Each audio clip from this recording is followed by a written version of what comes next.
This is a film about that scale and grandeur. This is a film about that military achievement. This is a film about a people who for all time shattered the legend of Nazi invincibility. This is a film about victory and defeat.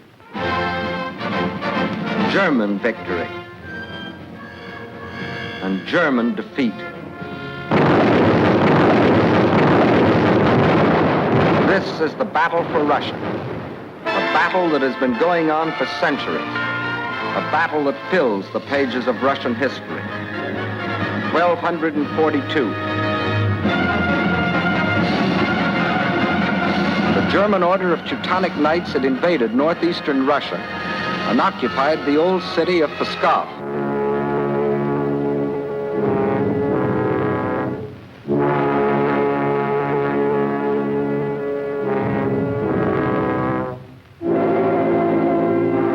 Under the leadership of their Grand Master, von Bock, they threatened to enslave the whole population of that area, including the capital, Novgorod.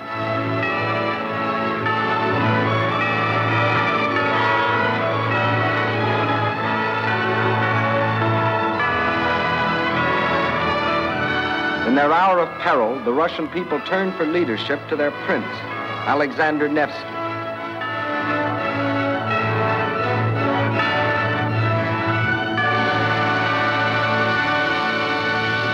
And on April the 5th, 1242, on Lake Peipus, the Russians met the might of the German forces.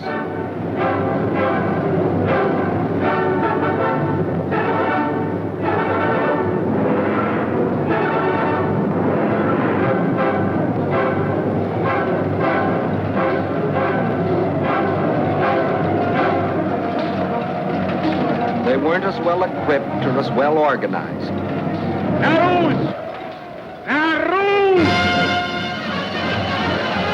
But in their hearts was a flaming courage, a flame so fierce that it pierced the German army.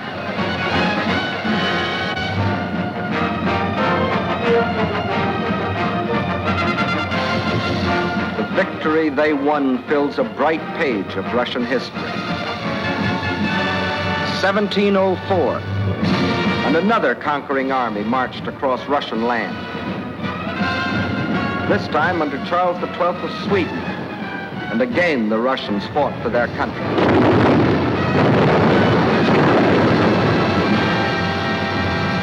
Led by their emperor, Peter the Great, after 5 long years of war, they defeated the Swedes in the historic Battle of Poltava.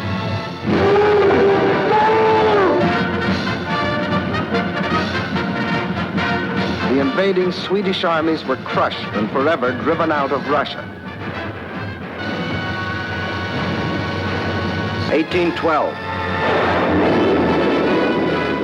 Napoleon and his armies had blazed their triumphant way across Europe and were marching on Moscow. The conquering armies entered the city, but they entered a city in flames. Even in that day, Russian earth was scorched earth to an invader. And once again, the invader was forced to start the long march on the road back out of Russia. 1914, and another German army, this time under Kaiser Wilhelm, set out to conquer Russia.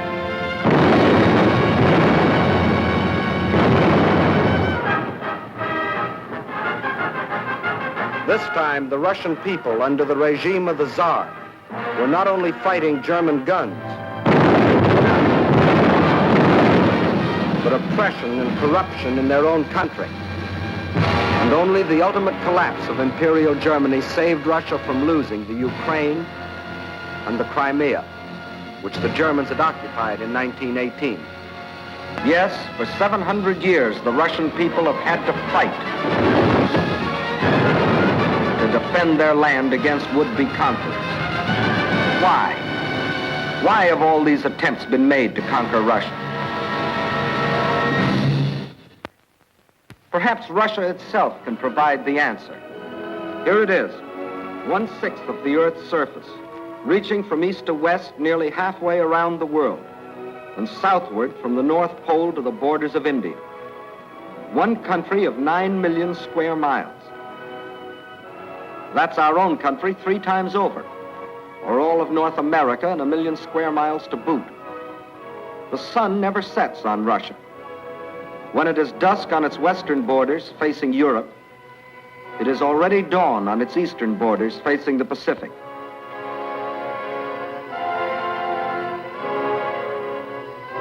That's Russia, or to be correct, the Union of Soviet Socialist Republics.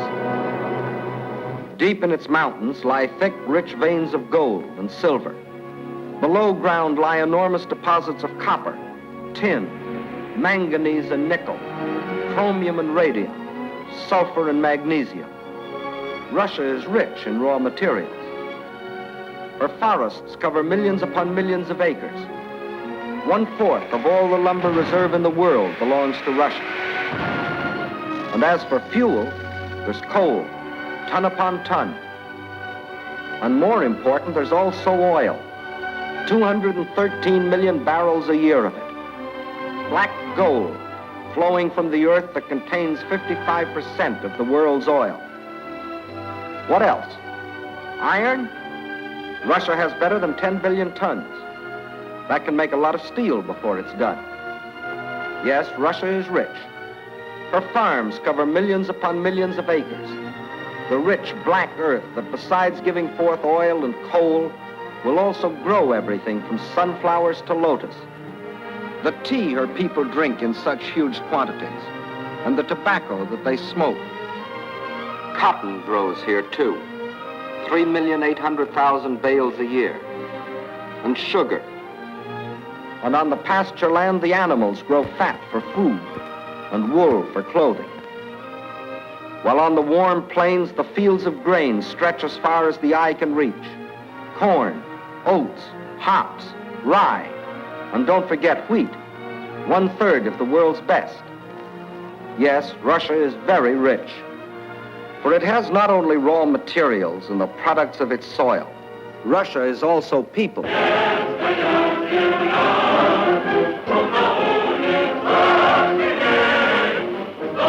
193 million people.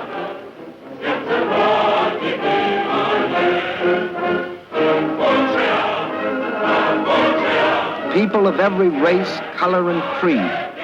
People coming from the many different republics that comprised the Soviet Union. People speaking more than 100 different languages, but all citizens of one country.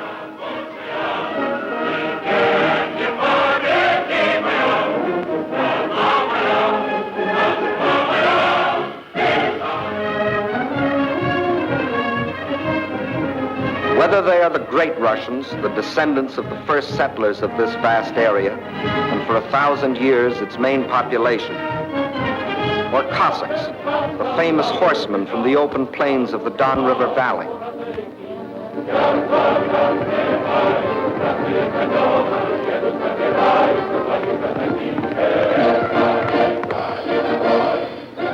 Whether they come from the Southwest, the Ukraine,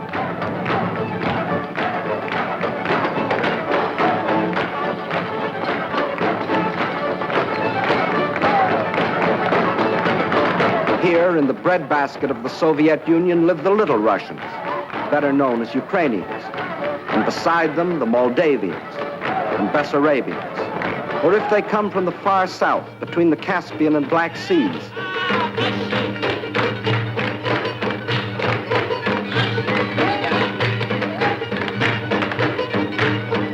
where we find the Armenians and the Georgians, the Ingush, the Cherkess, rugged as the high peaks of their native Caucasian mountains.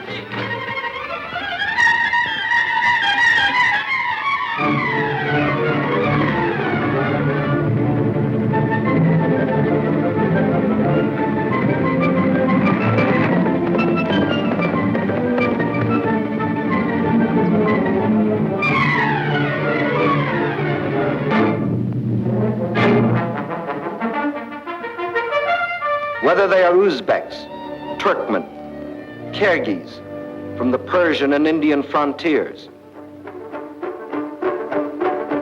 or Mongols,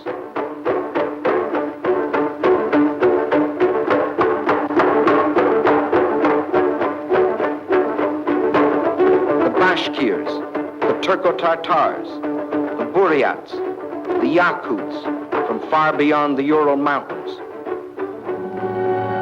or the people of the ice country, hunters like the Zouns, or settlers like the Laplanders. Whether they come from the pioneering wilderness of the far north, or from a great city like their capital, Moscow, where the ancient buildings of an ancient civilization stand beside the modern structures of a modern civilization, where the old Russian droshka still competes with the modern limousine.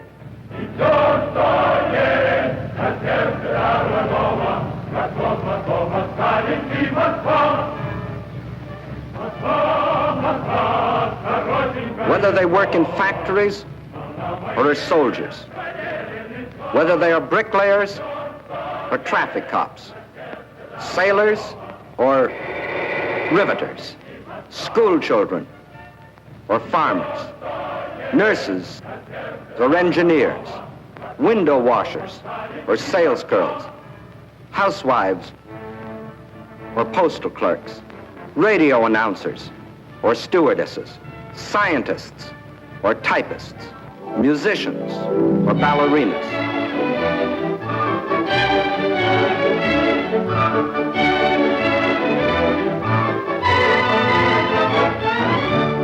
Regardless of what they do or where they live, they all have one thing in common: love of their soil.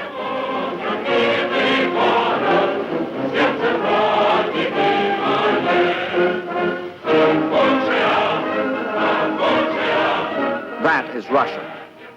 Size, the largest country in the world. Raw materials, unlimited. Manpower, 193 million. These are the three reasons why every conqueror in history has wanted Russia.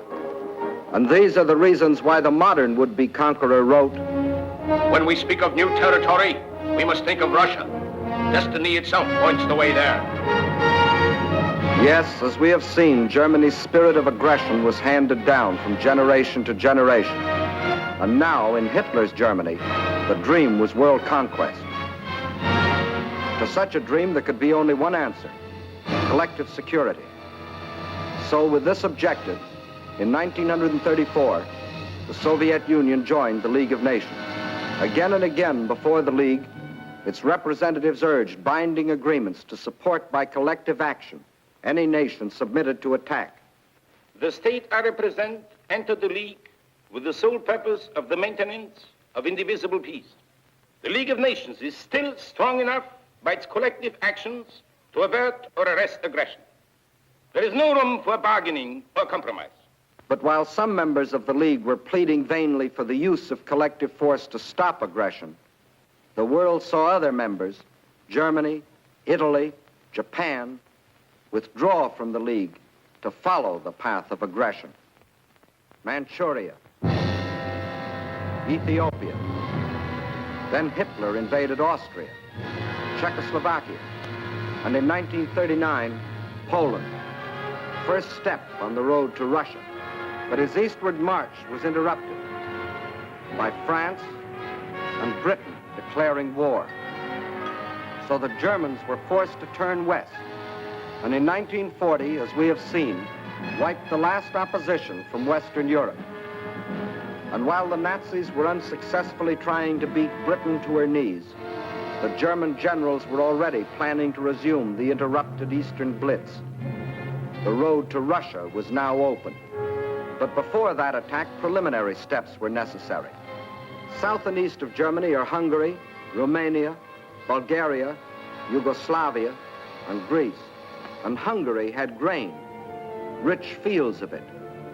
Grain too good for Hungarians when German soldiers have such good appetites. Hungary had bauxite. Bauxite makes aluminum, and aluminum makes planes. And Hungary had an army.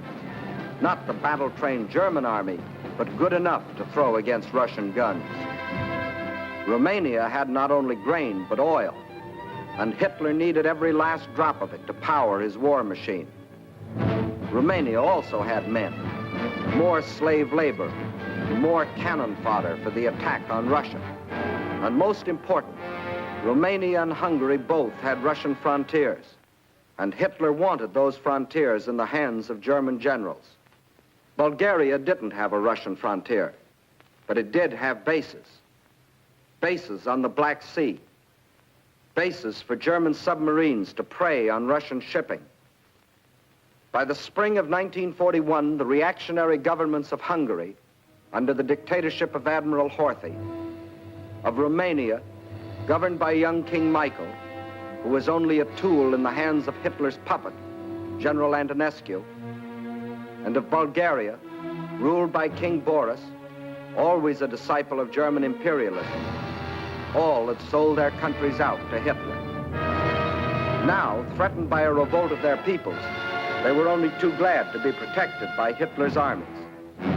So by March of 1941, German armies were in occupation of Hungary, Romania, Bulgaria.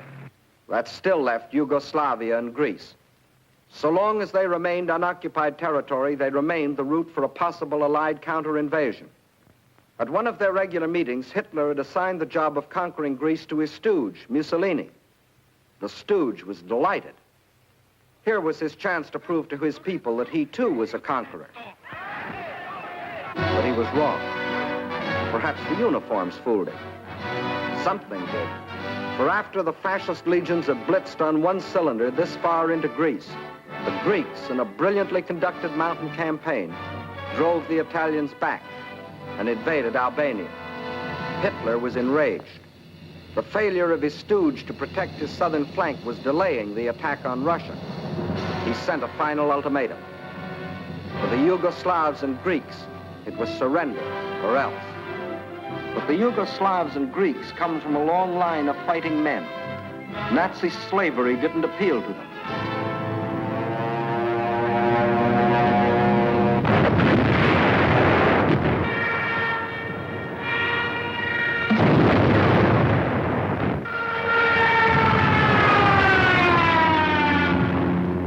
At dawn, on April 6th, German bombs told the Yugoslavians they were at war with Germany. The Nazis and Italians launched a powerful and coordinated attack from all their bases, supported by virtually unopposed aerial bombardment. The conclusion was inevitable. Although resistance was determined, the Yugoslav army was cut up into many small segments and captured. The war in Greece also began on April 6th. There, in spite of fierce and valiant resistance by the Greeks and the British who had come to their aid, the Germans, overwhelmingly superior in both numbers and equipment, forced their way past the Bistritsa River, Mount Olympus, the famous passage of Thermopylae. And by the end of April, the swastika flew over the ancient city of Athens. The conquest of the Balkans was now complete. The whole force of Nazi might could now be turned loose on Russia. There was no time to waste, for time was Russia's weapon. Their industries, so recently built and which, like our own, were designed for the ways of peace, were converted for war. Instead of steel for plows and tools, steel for shells and guns. They knew their industry could never produce enough to equip them adequately for the titanic struggle. But what they could produce, they would. At the same time, the army began to grow. More and more men were called up to be trained, hardened, drilled, prepared to defend their land.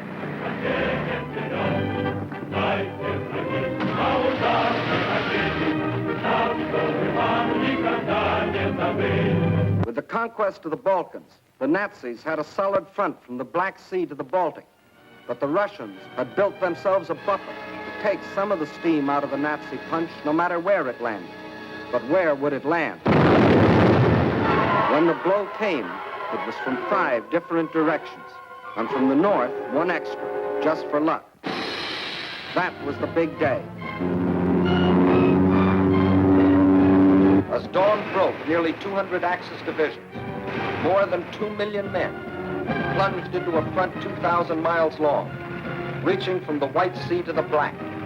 Their aim, the annihilation of the Red Army in a decisive battle on the frontier.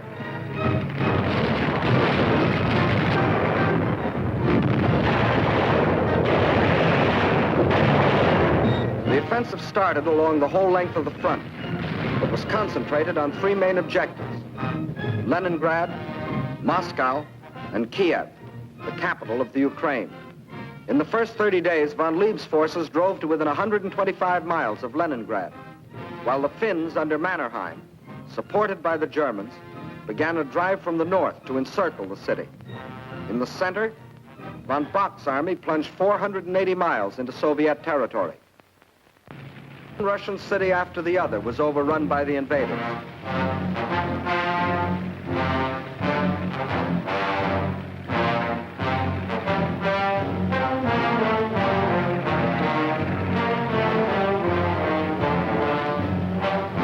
And on July 17th, they captured the first main objective, Smolensk, regarded as the key to Moscow. Simultaneously, in the south, von Rundstedt's forces cut deep into the Ukraine. This was blitzkrieg at its best. The world gave Russia another 6 weeks, and the Germans issued a communique. The issue in the east has already been settled. Smolensk is the last halt on the road to Moscow. But then a strange thing happened. For the first time since the mighty German army started its career of blitz, smashing into submission one European country after the other, that same German army came up against a country that did not submit. Despite the fact that Hitler's army swept deeper and deeper into the Soviet Union, and by October the 15th stood practically within the shadows of the Kremlin, despite the fact that the Soviet government and all foreign missions were forced to move to Kuibyshev 700 miles to the east, despite Hitler's triumphant pronouncement, I can say that this enemy is already broken and will never rise again. Despite the fact that by December, 500,000 square miles of Russian territory, an area equal to the entire Middle Western United States, had fallen to the invaders. Yes, despite Russia's loss of her best agricultural areas, her most thoroughly developed industrial plants, millions of her people, thousands of her tanks and her planes, despite everything, those 6 weeks had lengthened into nearly 6 months, and the dread Nazi blitz had spluttered, stumbled, and finally died. What had happened here? Let's try to analyze it. First, in this titanic struggle, not only two armies, but two fighting methods and two strategies came face to face. The German strategy was based on the well-tried Keil and Kessel, or wedge and trap maneuver. One wedge would be driven deep into the enemy territory to hook up with another spearhead driven through to meet it. In the trap thus formed, the victim would be pocketed for annihilation.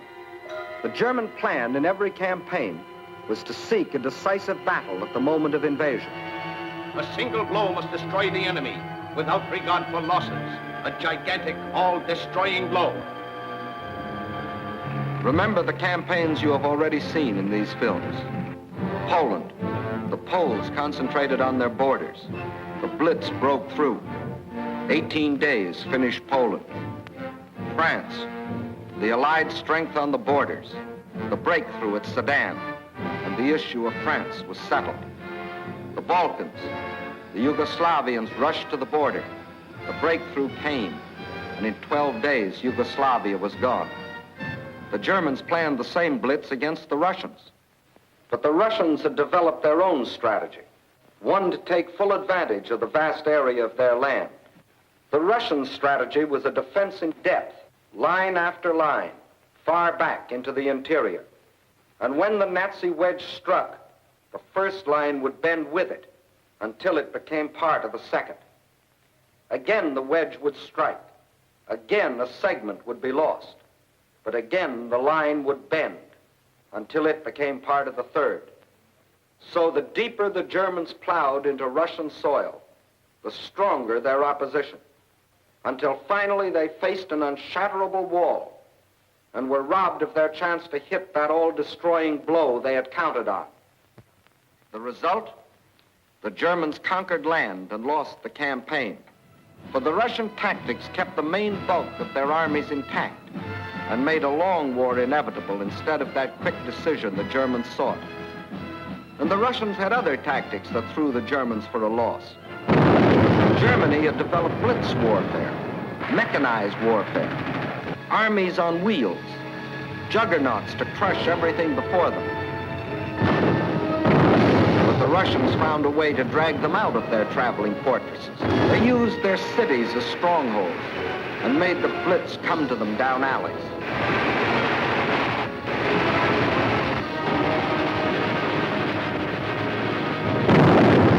The more a city was bombed, the more impassable it became to the German panzers.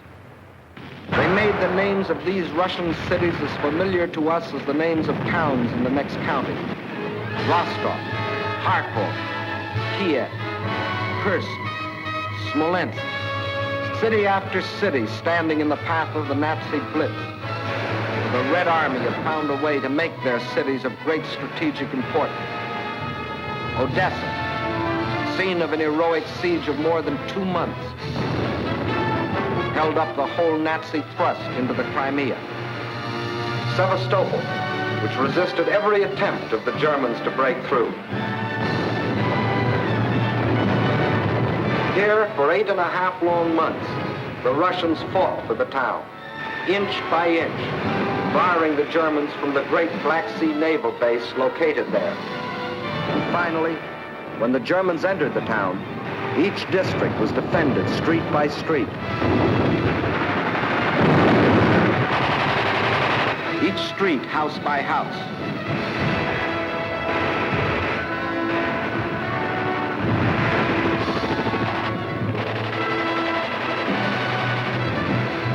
Each house, room by room.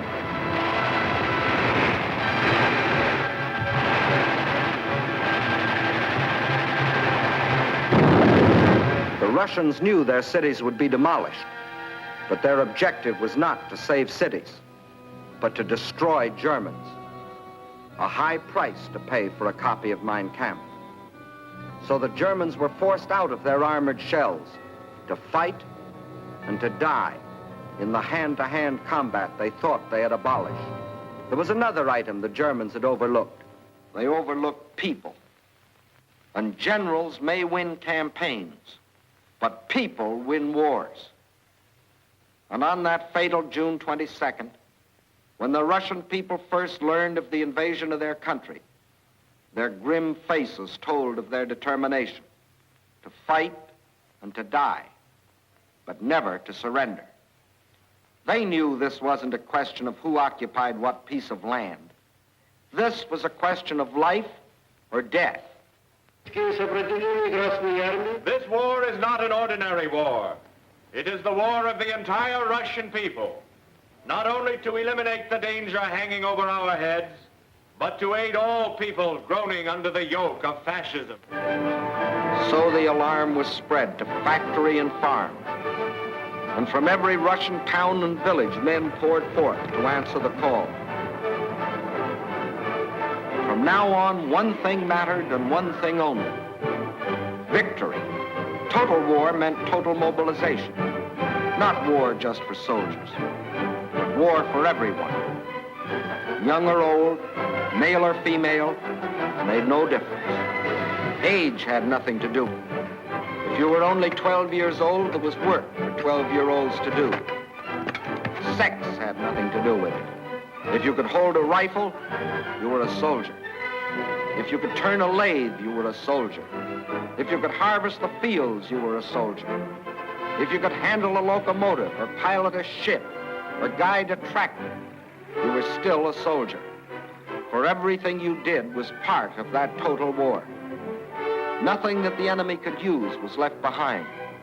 Not a yard of wire or a pound of iron. Not an acre of wheat or a head of cattle. And the old men stood watch over the fields, ready to give the word to burn at the first sight of the enemy. Scorched earth. What can't be withdrawn must be destroyed.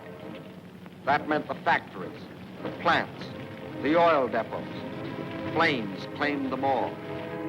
The giant dam at Dniprostroi, into which had been poured not only steel and concrete, but 5 long years of Russian toil and Russian sweat to yield the miracle of electricity to the farms and people of the Ukraine.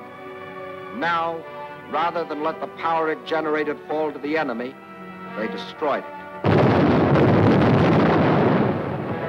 Scorched earth, the land they had lived on and worked on, their forests, their fields, their farms. They surrendered them to the flames, but not to the invaders. That was the scorched earth. And for action behind the German lines, a new army was formed. An army without uniforms, whose home was the forest, and whose front was the enemy's rear. A guerrilla army. A minimum of glory and a maximum of determination. Their achievements were seldom recorded. Look well at these faces. You will never see them again in the ranks of war prisoners or read their names over heroes' graves. Ahead of them lay nothing but the rope and the halter, but they stayed behind and went on fighting. Their only goal was merciless destruction. Destruction of communication lines, supplies, the invaders themselves. Their weapons were dynamite and the terror of surprise.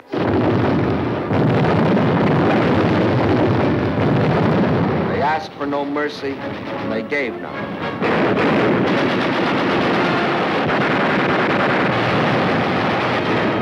This is the guerrilla army. This, the scorched earth. This, the Red Army. These, its leaders. These are the reasons why, although the Germans conquered land, 500,000 square miles of it, it was just land, barren land, scorched land. These are the reasons why, after 5.5 months of blitz warfare, after coming within sight of their goal, the Germans were stopped at the very gates of Moscow.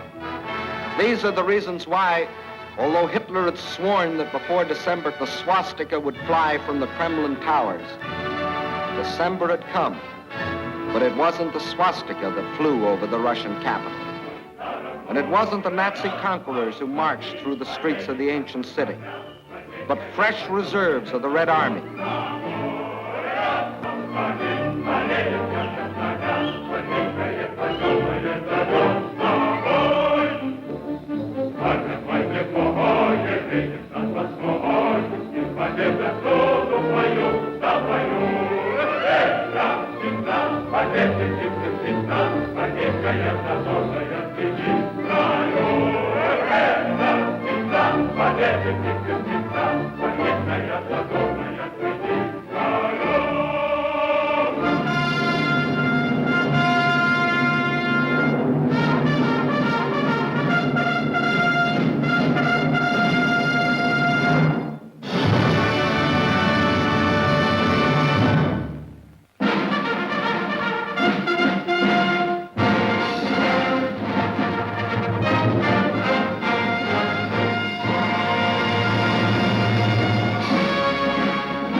Of the Battle of Russia, you saw the Russian people's historic defense of their land against centuries of unsuccessful invaders.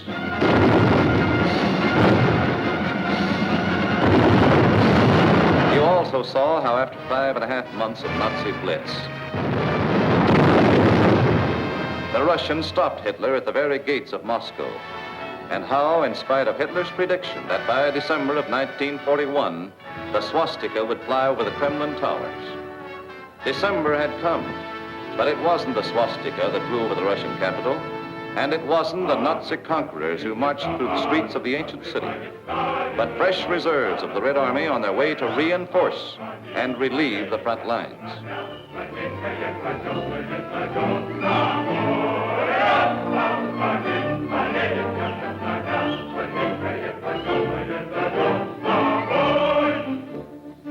The Russians read this appeal and knew what it meant.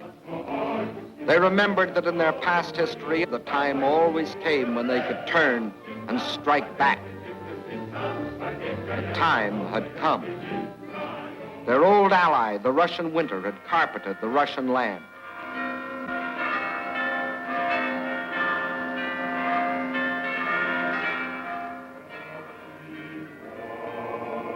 And while in the churches of Russia, men of God prayed for victory against the invader,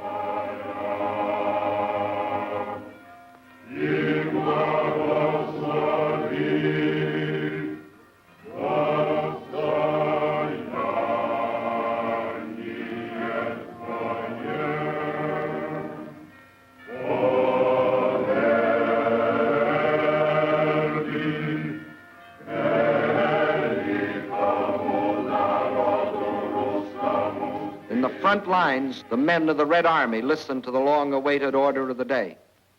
The whole world is looking to you to destroy the German hordes. The war you are fighting is a war of liberation, a just war. Death to the German invaders. Fighter command ready. Bomber command ready. Parachutists ready. Artillery in position. Tanks manned. Cavalry in position. Infantry ready. Beyond those hills is the enemy. Alive! Alive! Alive! Alive! Alive!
Now it was the Germans' turn to fight for their lives.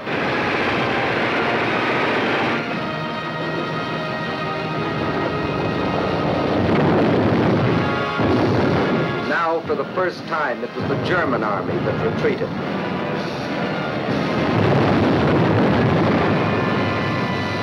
Now it was for the Germans to learn the terrors of strafing.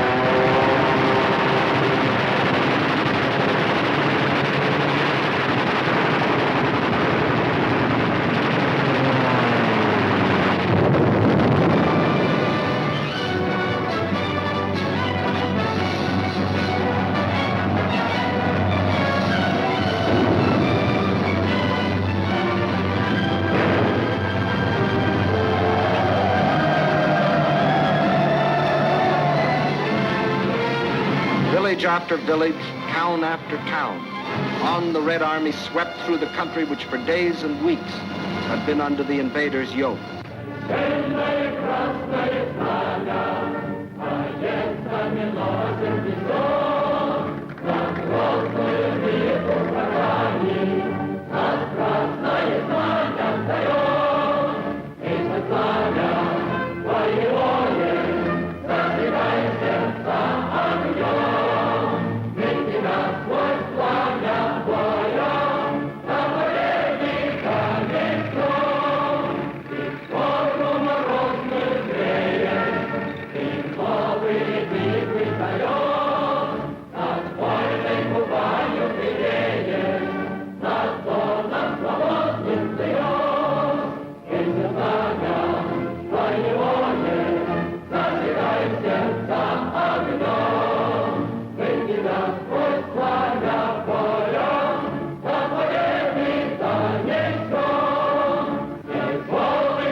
out of the cellars, out of the forests, out of only they know what hiding places, come the men and the women and the children that had once called these towns home. Soldiers and guerrillas find wives and mothers. Friends are reunited. There is thanksgiving in their streets, thanksgiving in their hearts. But there is also something else, something they will never forget, their ruined homes, the shattered towns they once had known as thriving and prosperous communities. They stand gutted now, ghostly relics of what they once had been. Nothing has been spared.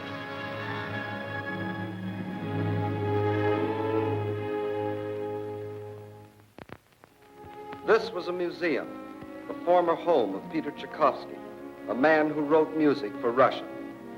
Music that sought the heart of his own people. And because it found that heart, it found the hearts of people everywhere.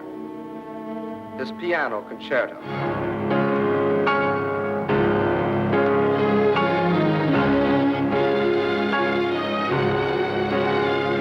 The Fifth Symphony.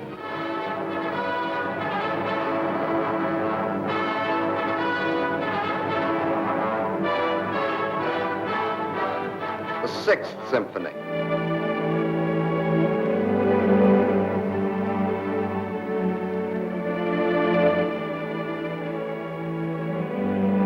His work was, is, and always will be inspiration to countless millions. But it brought only one inspiration to the Nazis: vandalism.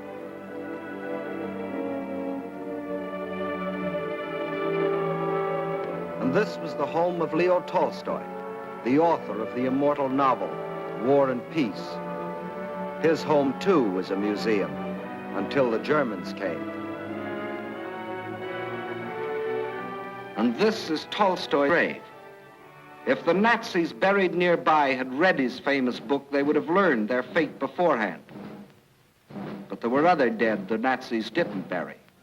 Russian dead. They weren't soldiers, and they weren't killed in battle.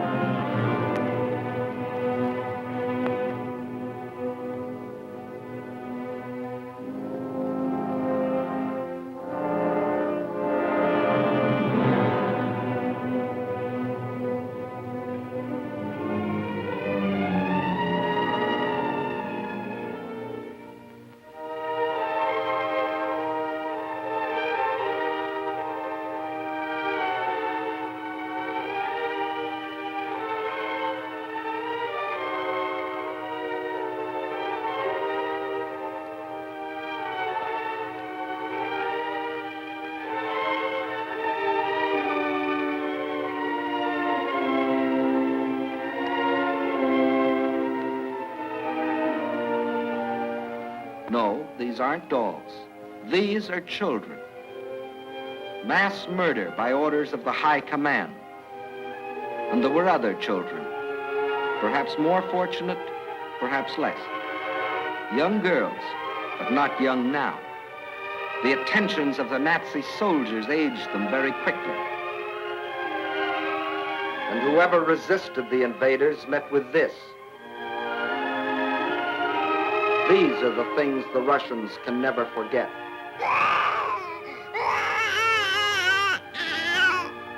These are the things the Russians will never forget.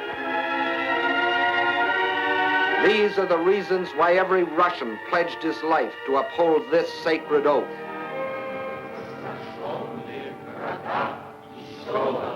За смерть детей и матерей наших. За смерть детей и матерей наших. За пытки и издевательства над моим народом. За пытки и издевательства над моим народом. Я клянусь мстить врагу. Я клянусь, что скорее умру в жестоком бою с врагами, чем отдам себя, свою семью и весь народ мой. Рабство коварного фашизма. Кровь за кровь. Кровь за кровь. Смерть за смерть. Blood for blood. Death for death.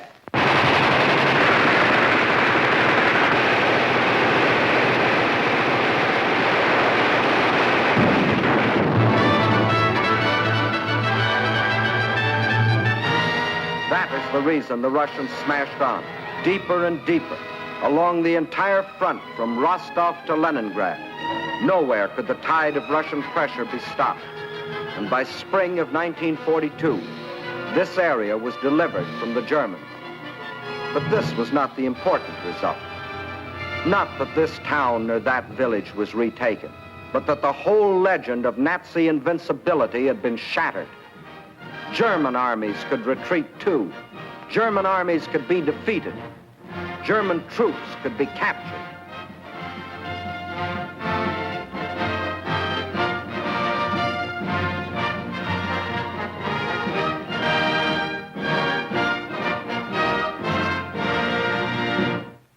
But besides this crushing offensive, there was another factor that shattered the legend of Nazi invincibility.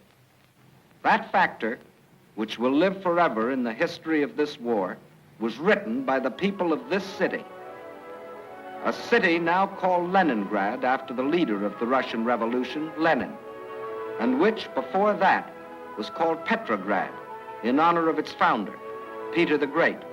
A city which today, with the exception of Moscow, is the most important center in the Soviet Union because some of Russia's largest industries are centered here, and also because it is Russia's principal port on the Baltic Sea and the base for its Baltic fleet. Here, as throughout the Soviet Union, on June 22nd, word came of the attack. But here, the city was only a few miles from German lines. And while the men of the Red Army and the Baltic Fleet moved out to meet the enemy, behind them another army was formed. An army whose weapons were shovels instead of rifles. An army of men.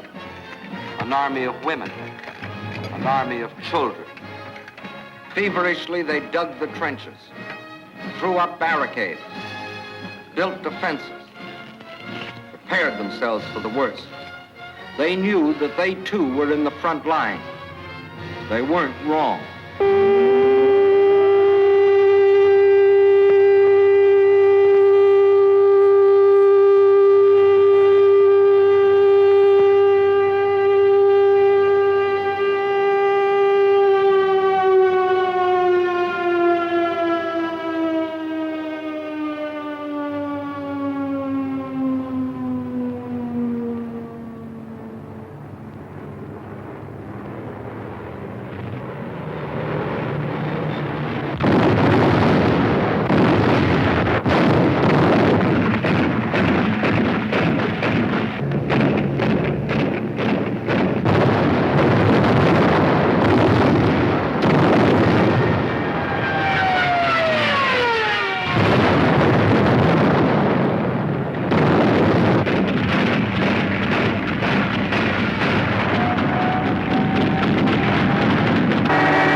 Leningrad's baptism of fire didn't stop with the darkness.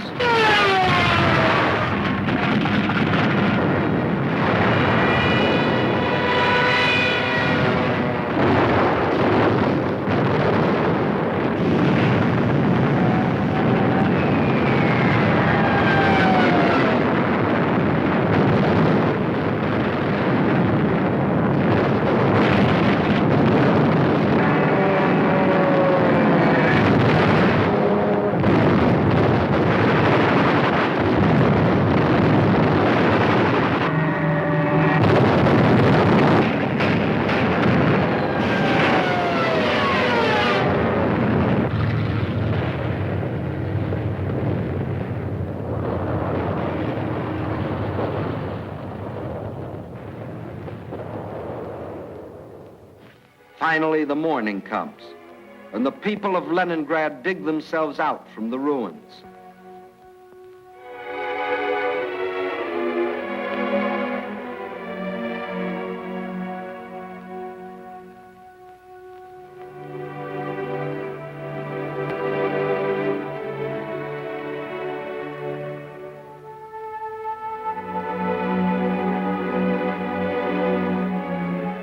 They seem very similar here to the people of London, of Rotterdam, of Warsaw. As in those cities, there were ruined homes, museums, and other important military objectives, like the Russian Dumbo from the Leningrad Zoo. But there was one important difference.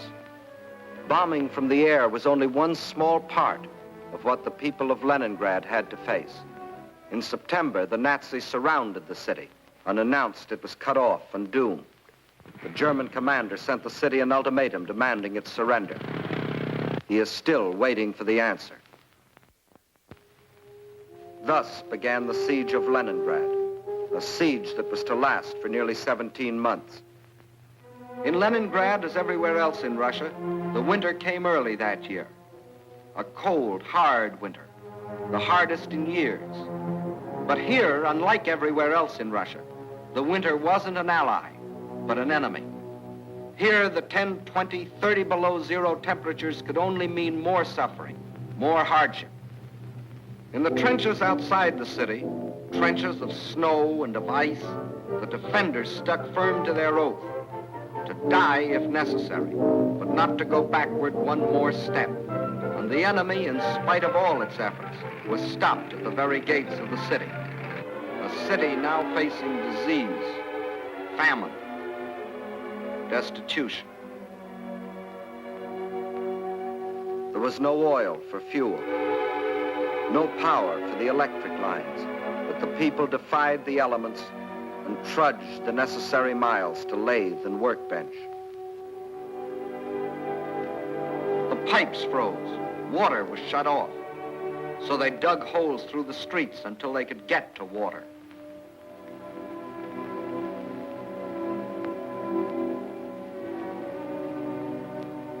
There was no food, and the whole city went on starvation rations. A factory worker got 8 ounces of bread a day.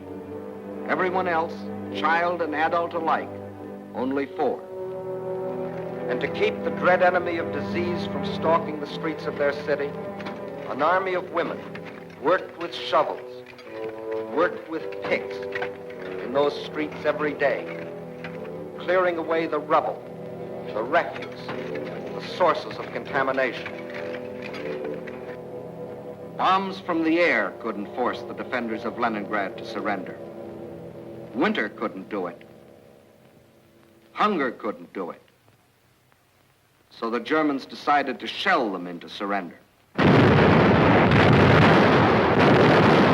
For days, long-range guns hurled ton after ton of high explosives into the heart of the city.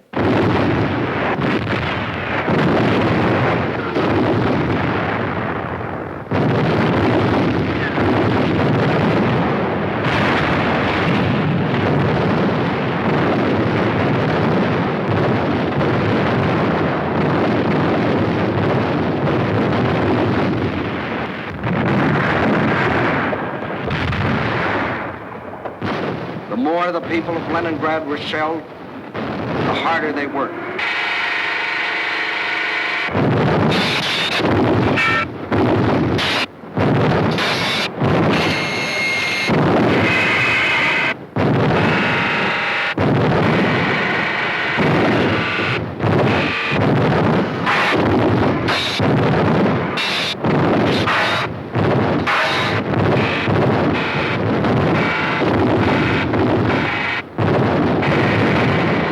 In a rain of high explosives, cut off entirely from the rest of Russia, with only their own hands to depend on. Their determination never faltered. Every day, more people died of cold, disease, hunger. This was Leningrad in its darkest hour. And then a miracle happened. To the west of Leningrad is the Baltic Sea, and to the east and north is Lake Ladoga, 7,000 square miles of inland water. The Finns and the Germans occupied one border of the lake to about this point, and in the south the Germans controlled the lake to here. Between these 2 points was a stretch of lakefront still in Russian hands, but there was nearly 100 miles between this shore and the beleaguered city. 100 miles of what had been open water and was now snow-covered ice.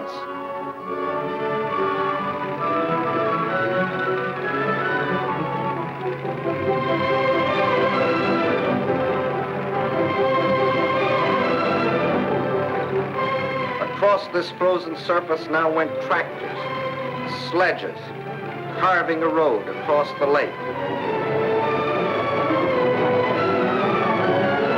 And soon across this highway, from the far side of the lake, poured a stream of trucks,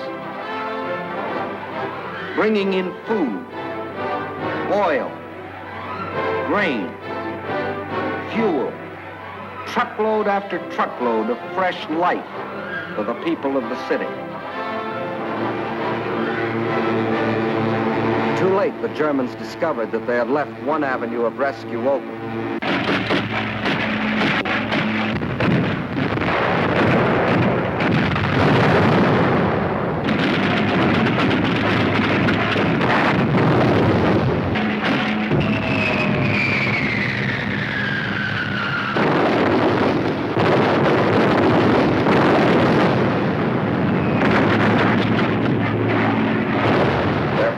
Bombed the road, but the trucks kept rolling, by day and by night. The lake highway remained open, and soon more than trucks would reach the city, for the Russians were now laying a track across the ice.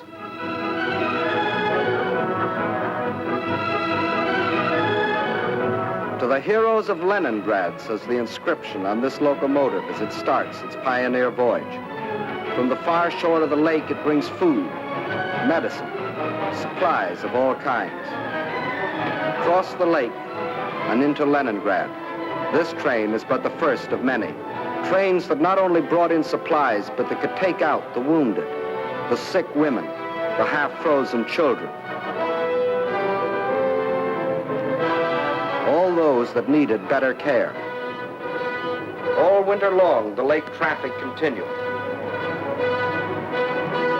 And all through that terrible winter, the men of the Red Army, outside the city, found the strength not only to defend, but to attack. Time after time, they hurled themselves against the invader, driving him inch by inch back from the city's outskirts.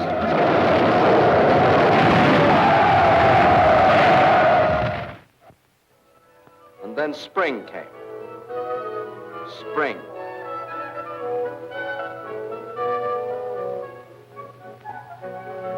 Outside Leningrad, the snows begin to thaw, and German bodies are washed from their icebox graves, mute evidence of Russian tenacity. The warm breath of spring is felt, too, on the frozen surface of Lake Ladoga, but the trucks continue to roll, even though the ice is melting beneath them.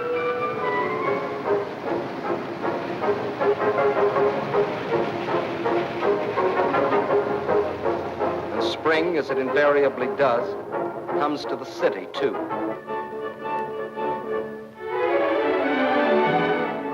But spring is more than a new season to the people of Leningrad. It's a new life.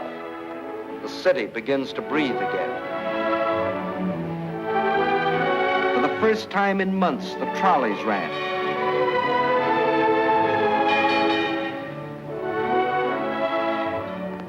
That first day, it seemed that every man and woman and child in the city had to go for a ride.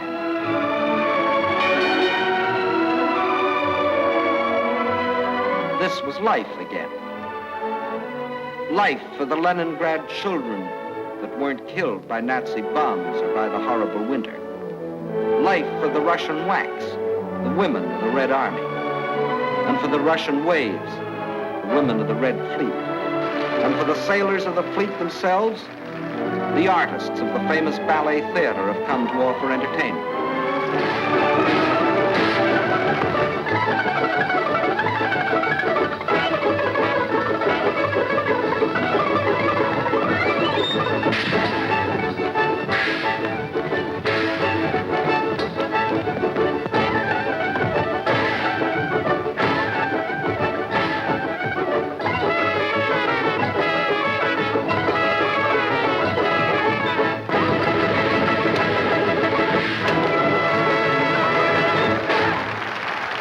Spring is here. Summer is coming. And Leningrad is still free. Although some Germans did finally succeed in getting into the city. But but under different circumstances than they had anticipated.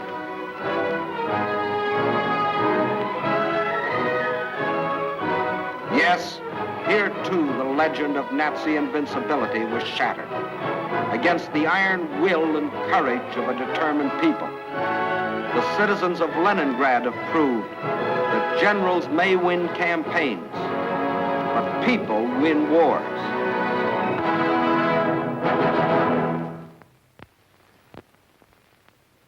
By summer of 1942, new posters were appearing in the streets of Moscow. Posters that greeted and welcomed their allies whose help was already arriving in Russian ports. Allies whose friendliness had sent drugs and food and warm clothing to help sustain them in their darkest hour. But in spite of all this, the staff of the Red Army knew that they still faced the most powerful enemy in history, and that enemy would attack again. But when this attack came, the whole German strength was to be concentrated on one objective: the Caucasus and oil. The Caucasus Mountains represent one of the toughest military obstacles in the world.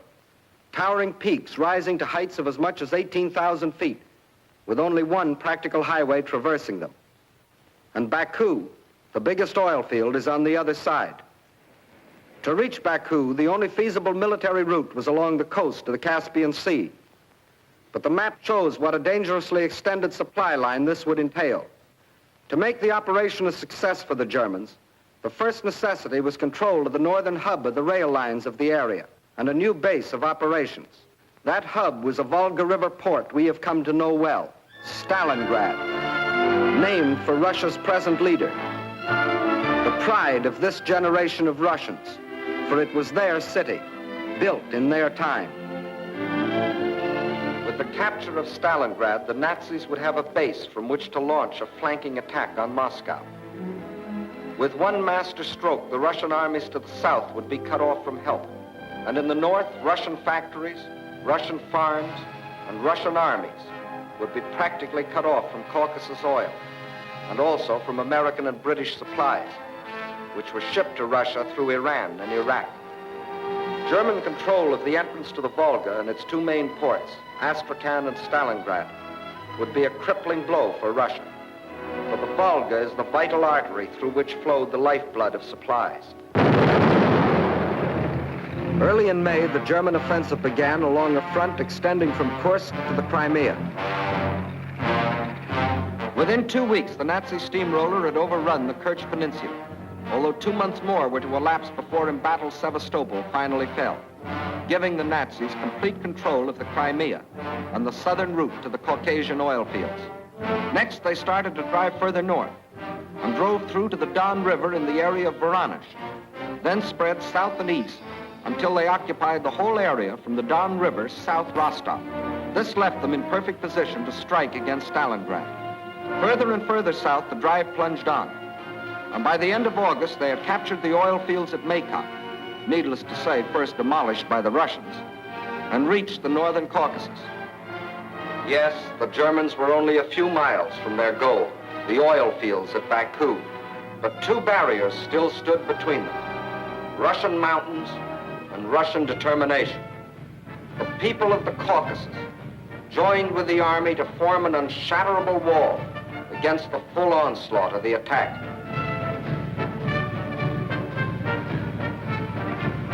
Further north, the Nazi pincers were within 15 miles of Stalingrad.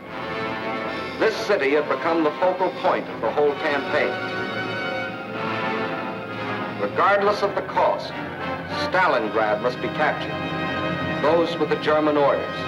Fire! Fire! German guns, German bombs shattered the city into pieces.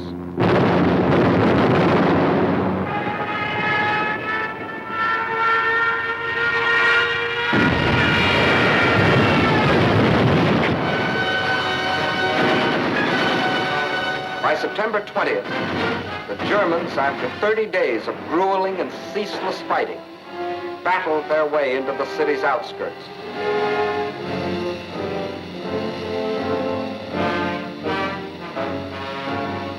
By the end of the month, their drive had carried them through the whole northwest section of the city and into occupation of part of the center, including the railroad station.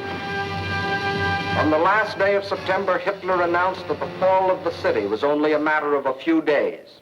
Once more, the world was afraid a Russian campaign was lost. But once more, the Germans were to stand on the very threshold of victory and still fail. For now they were to meet a fire of fury such as they had never known.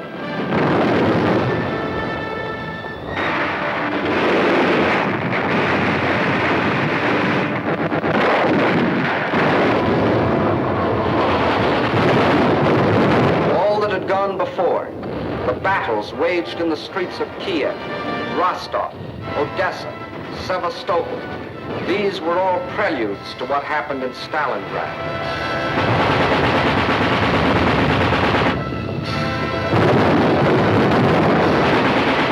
Every inch of the city was a strategic point to be defended as such.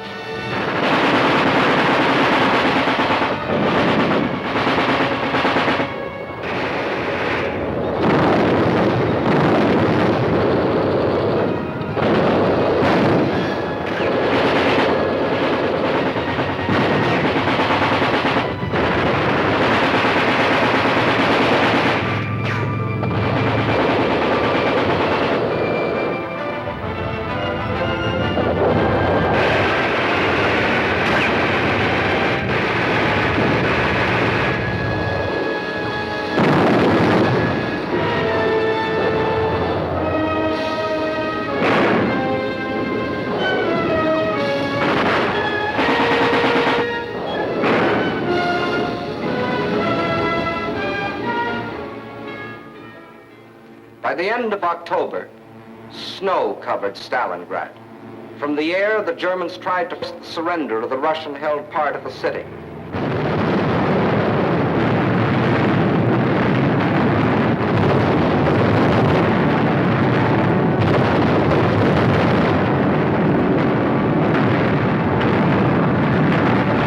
At the same time, the battle of the streets continued.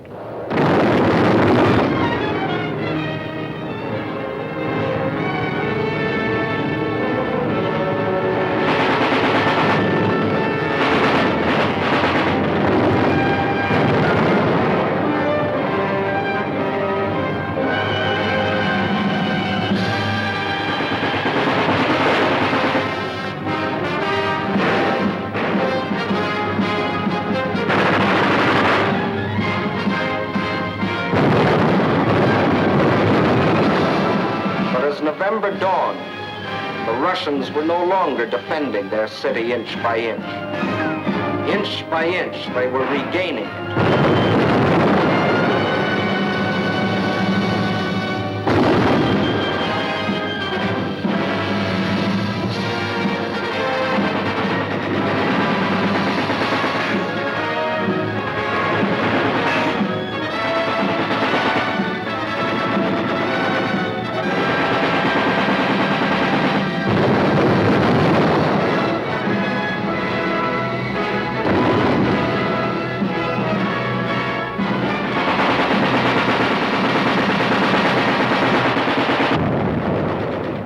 Now, as the whole world spoke in admiration of the city of steel, the ticker tape brought us breathtaking news.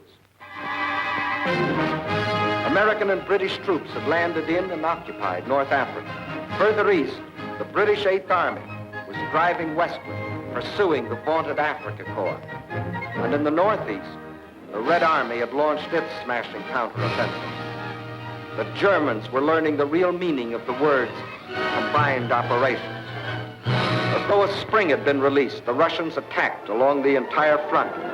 In the far north, the Germans felt the first impact as the Russians recaptured Schlüsselburg, breaking the Axis ring around Leningrad. Soon after, another offensive lashed out further south, bypassing the Germans' defense position at Rzhev and plunging down to Veliki Luki. Still another Russian blow fell in the Voronezh area, pushing a threatening spearhead deep into the German lines. In the far south, the Germans were moving away from Grozny instead of toward it, under the force of the Russian attack. At Stalingrad, the Germans were about to meet new opponents.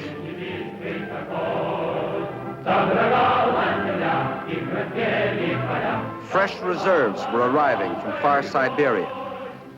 They had been stationed there in case of trouble with the Japanese. Now these troops had been transported to relieve the embattled defenders of Stalingrad.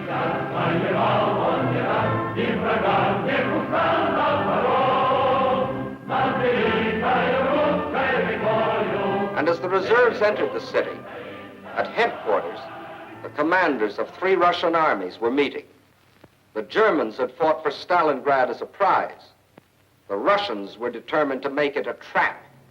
2 simultaneous attacks were launched, one from the north, one from the south. The German armies encircling Stalingrad were now themselves threatened with encirclement. Finally, the 2 prongs met.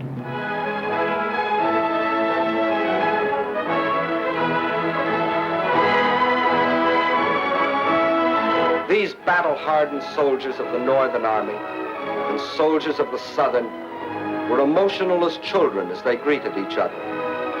They knew this meeting meant the salvation of Stalingrad and of their country. And on this Christmas of 1942, the people of the Soviet Union can celebrate with happy hearts. They have received a most precious gift from the men of their army, the assurance of ultimate victory. Just as in our hometowns, it is the Children's Day in Moscow. It is a happier Christmas this year. Today, there are no German bombers overhead.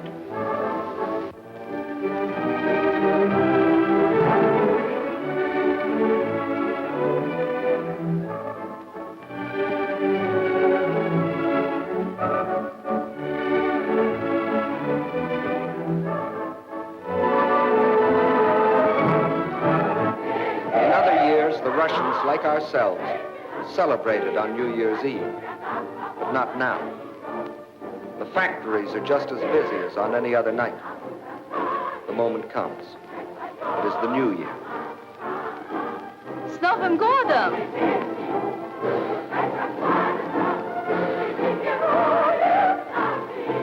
And at the front, the greeting is the same, up to a point. С Новым годом, гвардейцы! Огонь!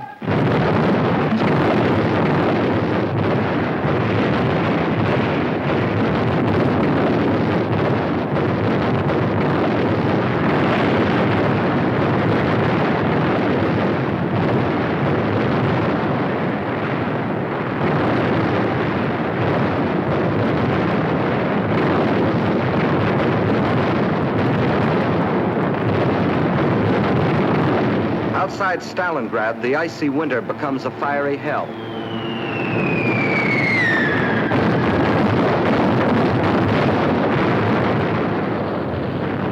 Here are concentrated the latest in Russian equipment. Flamethrowers, ice gliders, used here by shock troops to capture airfields in advance of the main army. Rocket guns, Katyusha, the Russians call them.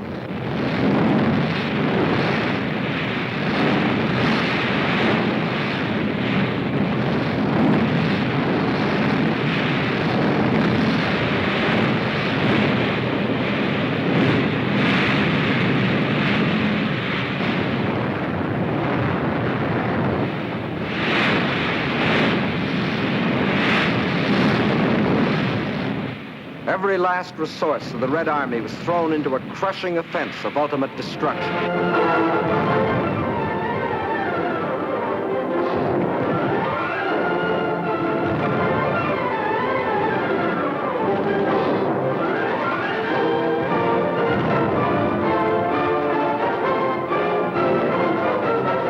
This was Kyle and Kessel with a vengeance, but the Nazis were getting Kesseled instead of the Russians.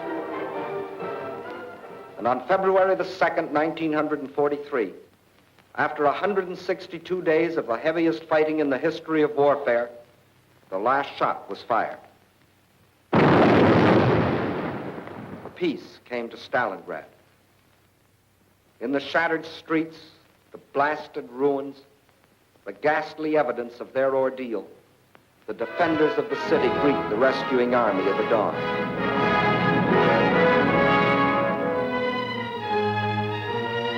Stalingrad is free. The Nazis had capitulated.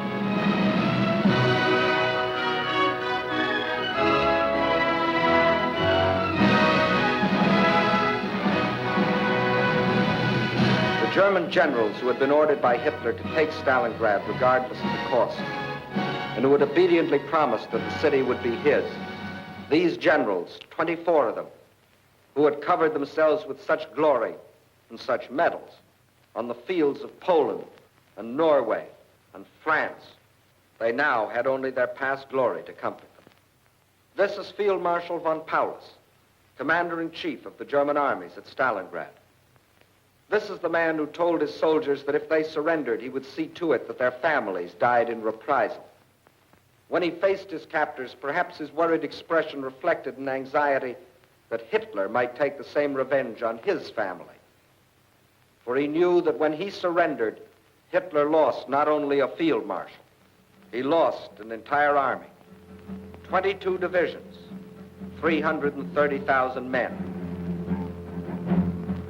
These are the men who had been promised that as conquerors they would winter in Stalingrad.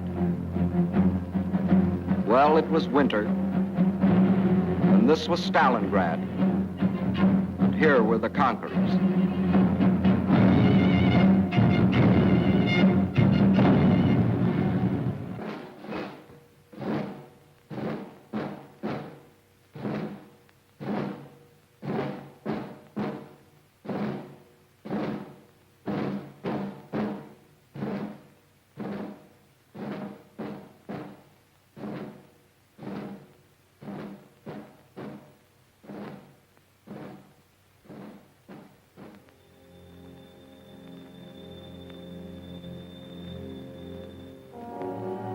And when another spring broke over the Russian countryside, the results of the winter were clear. The invader had been driven back far beyond the lines he had occupied a year earlier. 185,000 square miles of Russian land had been freed. And in this winter campaign of 1942, the Axis powers had lost 5,090 planes, 9,190 tanks, 20,360 guns, 30,705 machine guns, more than 500,000 rifles, 17 million shells, 128 million cartridges, vast stores of other materials, and 1,193,525 men, of whom 800,000 were dead. That is the story to date of the German attempt to conquer Russia. In 1941, they tried for Moscow and failed. In 1942, they tried for the Caucasus and failed. In 1943, and for as many more years as necessary, they will not only be resisted wherever their failing power strikes, but they will be attacked, and attacked by these united people of these united nations.